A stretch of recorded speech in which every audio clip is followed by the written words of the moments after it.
श्री कृष्ण कहते हैं, बड़प्पन वह गुण है जो पद से नहीं, संस्कारों से प्राप्त होता है।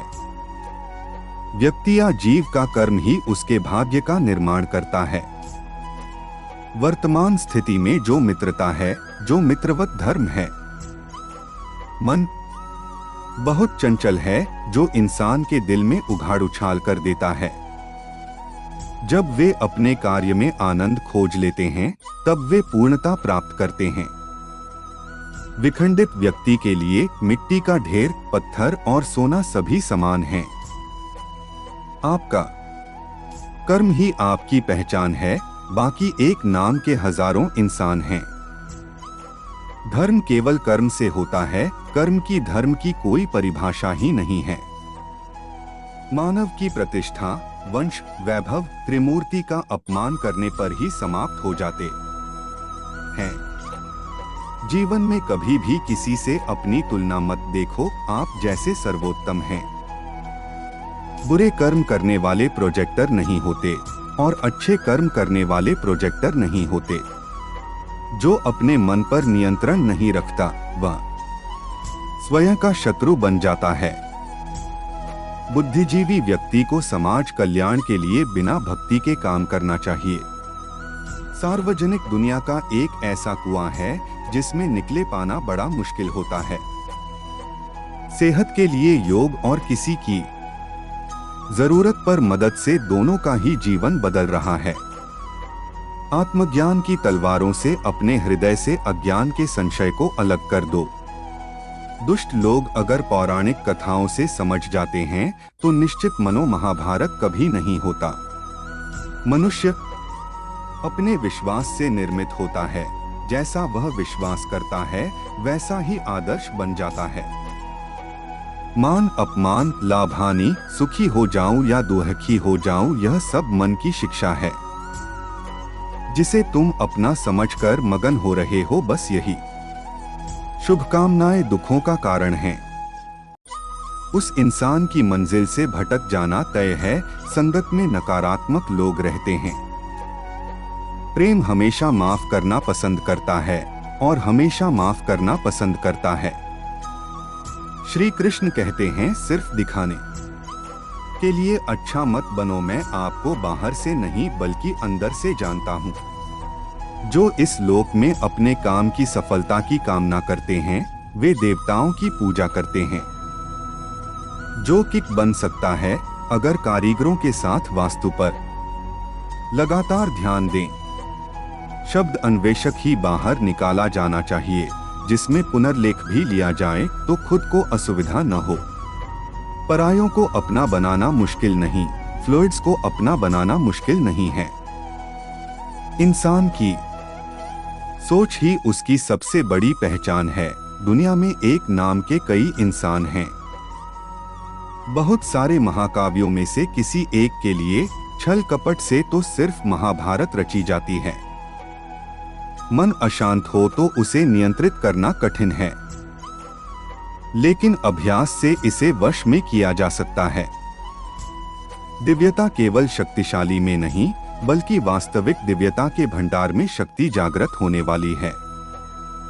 मन की बीमारी, घबराहट, सांस और भावनाओं के माध्यम से भगवान की शक्ति सदा साथ है। जीवन में वाणी को संयम में रखना अनिवार्य है, क्योंकि वाणी से दिए गए घाव को कभी भी ठीक नहीं किया जा सकता है। जब हम स्वयं जीवन के शिल्पकार हैं, तो चलो हम अपनी कठिनाइयों को हराते हैं।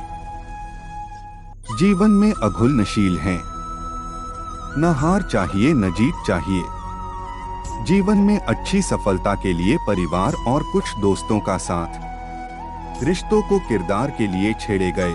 कहीं ऐसा न हो जब आपके पास चुभो हो तो रिश्ता ही न बचे। वह जो इस ज्ञान में विश्वास नहीं रखता, मुझे बिना जन्म और मृत्यु के चक्र का अनुगम मिलता है। श्री कृष्ण कहते हैं, लोग आपके अपमान के बारे में हमेशा बात करेंगे। नामित व्यक्ति के लिए अपमान मृत्यु से भी बदतर है। इस दुनिया में मूर्ख व्यक्ति, अधर्मी, अज्ञानी और नास्तिक प्रकृति का व्यक्ति मेरी शरण स्वीकार नहीं की जा सकती। ज्ञानी व्यक्ति को कर्म के प्रतिफल की आवश्यकता होती है। अज्ञानी व्यक्ति के दिमाग को अस्थिर नहीं करना चाहिए। अपने जीवन में कभी भी ना किसी को आनंद में वचन दे, ना क्रोध में उत्तर दे और ना ही दुख में कभी निर्णय ले। किसी और का काम पूर्णता से करना कहीं अच्छा है कि अपना काम करें, भले ही उसे पूर्णता से करना पड़े। जिंदगी में सब कुछ वैसा ही होता है जैसा कुछ भी नहीं होता। हमेशा एक नई शुरुआत हमारा इंतजार कर रही होती है। वह जो सभी इच्छाएं त्याग देता है, मैं और मेरा लालसा और भावना से मुक्त हो जाता है, उसे शांति प्राप्त होती है। हमेशा छोटी छोटी घटना से भागने की कोशिश करो, क्योंकि इंसान पहाड़ों से नहीं बल्कि पिक्सेल से है।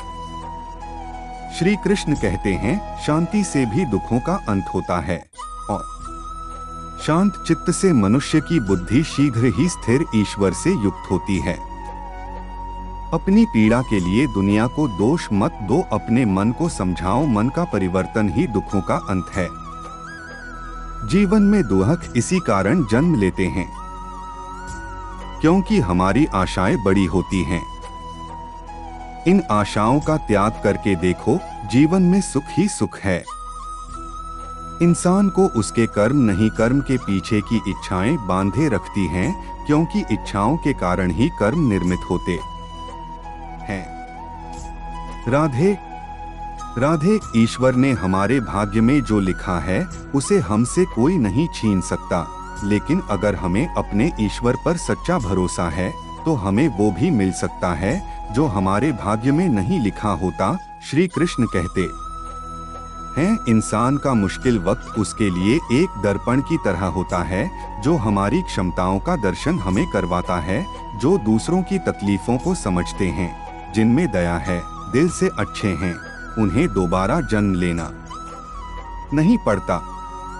अगर कोई मनुष्य हमारे साथ बुरा कर रहा है तो उसे करने दो, यह उसका कर्म है और समय उसके कर्म का फल उसे जरूर देगा। लेकिन हमें कभी भी किसी के साथ बुरा नहीं करना चाहिए, क्योंकि यही हमारा धर्म है। श्री कृष्ण कभी भी हमारा हाल नहीं पूछते, पर वो हमारी सब खबर रखते हैं। श्री कृष्ण अपने सच्चे भक्तों पे हर घड़ी नजर रखते हैं। अगर आप जीवन में असफल होते हैं तो आपको दोबारा प्रयास करने में कभी नहीं घबराना चाहिए, क्योंकि जब आप दोबारा प्रयास करते हैं तो आपकी शुरुआत सुनने से नहीं बल्कि आपके अनुभव से होती है। इस संसार में मनुष्य किसी भी रूप में बड़ा नहीं होता, बल्कि मनुष्य के पीछे जो ताकत खड़ी होती है वो ज्यादा बड़ी होती है। श्री कृष्ण कहते हैं, मनुष्य अपने सच्चे हृदय से जो दान दे सकता है वह अपने हाथों से नहीं दे सकता, और मौन रहकर हम जो कह सकते हैं वह हम अपने शब्दों से नहीं कह सकते। जिस व्यक्ति के पास संतुष्टि नहीं है, उसे कितना भी मिल जाए वह असंतुष्ट ही रहेगा। क्रोध की अवस्था में भ्रम जन्म लेता है।